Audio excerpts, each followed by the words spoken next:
بسم اللہ الرحمن الرحیم۔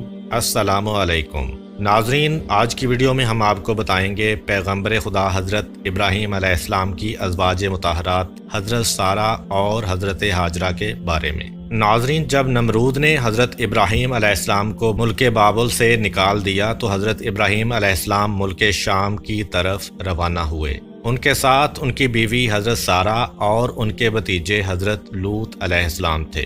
جب حضرت سارہ کا نکاح حضرت ابراہیم علیہ السلام کے ساتھ ہوا تو حضرت سارہ کافی آسودہ حال تھیں۔ ان کے پاس بہت سی زمینیں اور مویشی تھے۔ آپ نے تمام اموال حضرت ابراہیم علیہ السلام کو بخش دیے۔ حضرت ابراہیم علیہ السلام نے اپنی مہارت سے تمام امور کی اصلاح کی۔ مویشیوں اور زراعت میں ترقی ہوئی، یہاں تک کہ بابل میں کسی کا حال ان سے بہتر نہیں تھا۔ اس لیے یہ سارا مال نمرود نے حضرت ابراہیم علیہ السلام سے لینے کی کوشش کی، جس کا تمام احوال اور حضرت ابراہیم علیہ السلام کی ابتدائی زندگی پر تفصیلی ویڈیو ہم پہلے ہی بنا چکے ہیں، جس کا لنک ڈسکرپشن میں دیا گیا ہے۔ حضرت ابراہیم علیہ السلام حضرت لوط علیہ السلام اور حضرت سارہ کو لے کر چلے گئے اور کہا، سورہ الصافات آیت نمبر 99، میں اپنے پروردگار کی طرف یعنی بیت المقدس جا رہا ہوں، وہ عنقریب میری راہبری کرے گا۔ حضرت ابراہیم علیہ السلام ایک غیور انسان تھے، اس لیے انہوں نے اس سفر میں اپنی بیوی حضرت سارہ کو ایک صندوق میں بند کر دیا تاکہ وہ غیر مردوں کی نظروں سے محفوظ رہیں۔ لیکن راستے میں قبطیوں کے ملک یعنی مصر میں پہنچے، جس پر ایک عرب بادشاہ حکومت کرتا تھا۔ اس ملک کی سرحد پر ایک سپاہی نے حضرت ابراہیم علیہ السلام کو اپنے مال کا محصول ادا کرنے کے لیے روک لیا۔ وہ آپ کے سامان کی جانچ پڑتال کرتے کرتے اس صندوق کے پاس آیا اور بولا، یہ صندوق کھول کر دکھائیں۔ حضرت ابراہیم علیہ السلام نے کہا، فرض کرو کہ یہ صندوق سونے یا چاندی سے بھرا ہوا ہے، اب اس کے لیے جو کچھ تم چاہتے ہو میں وہ تمہیں دے دیتا ہوں، لیکن تم اس کو مت کھولو۔ اس نے کہا، جب تک صندوق نہ کھولو گے اس کا حساب نہیں ہو سکتا۔ اسی اثنا میں اس نے صندوق کو کھول دیا۔ جب اس کی نظر حضرت سارہ کے حسین و جمیل چہرے پر پڑی تو وہ کہنے لگا، اب تو میں جب تک تمہارے اور اس عورت کے بارے میں بادشاہ کو اطلاع نہ دے دوں تمہیں آگے نہیں جانے دوں گا۔ چنانچہ اس نے کسی شخص کو بھیج کر بادشاہ کو اس معاملے سے آگاہ کیا۔ بادشاہ نے چند لوگوں کو بھیجا کہ صندوق اٹھا کر لے آئیں۔ حضرت ابراہیم علیہ السلام بھی ساتھ چلے اور فرمایا کہ جب تک میرے جسم میں جان باقی ہے میں صندوق سے جدا نہیں ہوں گا۔ جب بادشاہ کو یہ اطلاع دی گئی تو اس نے حکم دیا کہ ابراہیم کو بھی تابوت کے ساتھ آنے کی اجازت دے دی جائے۔ چنانچہ حضرت ابراہیم علیہ السلام کو تابوت اور ان کے تمام سامان کے ساتھ بادشاہ کے پاس لے جایا گیا۔ جب آپ اس کے سامنے پہنچے اور اس کی نظر حضرت سارہ پر پڑی تو اس نے بے اختیار اپنا ہاتھ ان کی جانب بڑھایا۔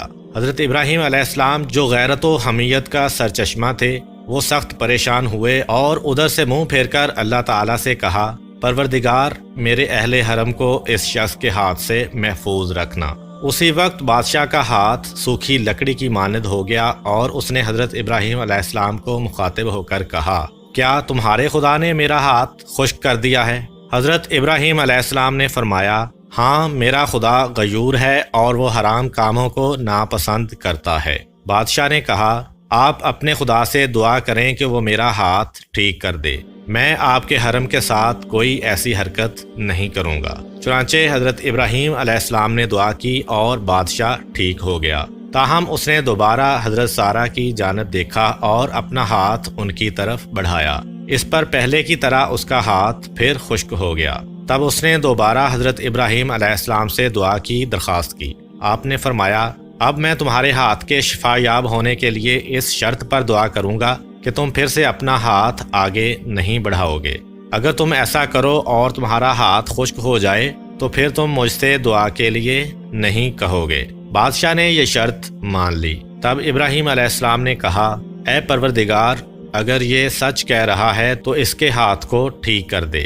اس پر بادشاہ کا ہاتھ اپنی اصلی حالت پر آ گیا اور اس کے دل میں حضرت ابراہیم علیہ السلام کا رعب بیٹھ گیا، اور اس نے حضرت ابراہیم علیہ السلام کی بڑی تعظیم و تکریم کی اور کہا کہ تم بے خوف رہو، تمہاری حرمت یا تمہارے اموال سے اب میں باز رہوں گا۔ جس جگہ چاہو جاؤ لیکن تم سے میری ایک حاجت ہے۔ ابراہیم علیہ السلام نے پوچھا وہ کون سی حاجت ہے؟ بادشاہ نے کہا کہ میں اپنی بیٹی کو بطور کنیز حضرت سارہ کو دینا چاہتا ہوں۔ آپ علیہ السلام نے منظور فرمایا۔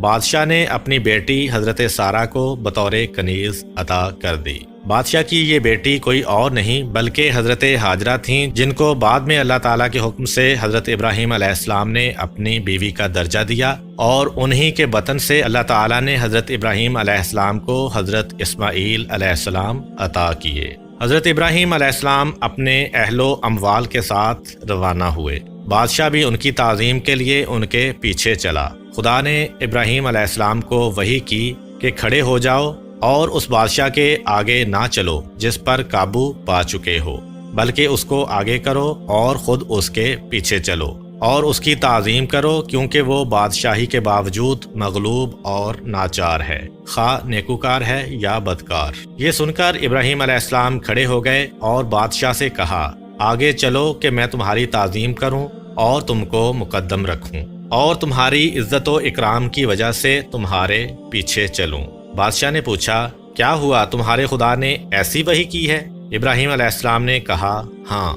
اس نے کہا میں گواہی دیتا ہوں کہ تمہارا خدا صاحب جلال، بردبار اور کریم ہے، تم نے اپنے دین کی طرف مجھے راغب کر لیا ہے۔ پھر بادشاہ نے حضرت ابراہیم علیہ السلام کو رخصت کیا اور وہ روانہ ہو گئے۔ اس ملک سے نکل کر حضرت ابراہیم علیہ السلام ملک شام پہنچ کر ایسی جگہ ٹھہرے جو فلسطین اور شام سے آنے جانے والوں کا راستہ تھا۔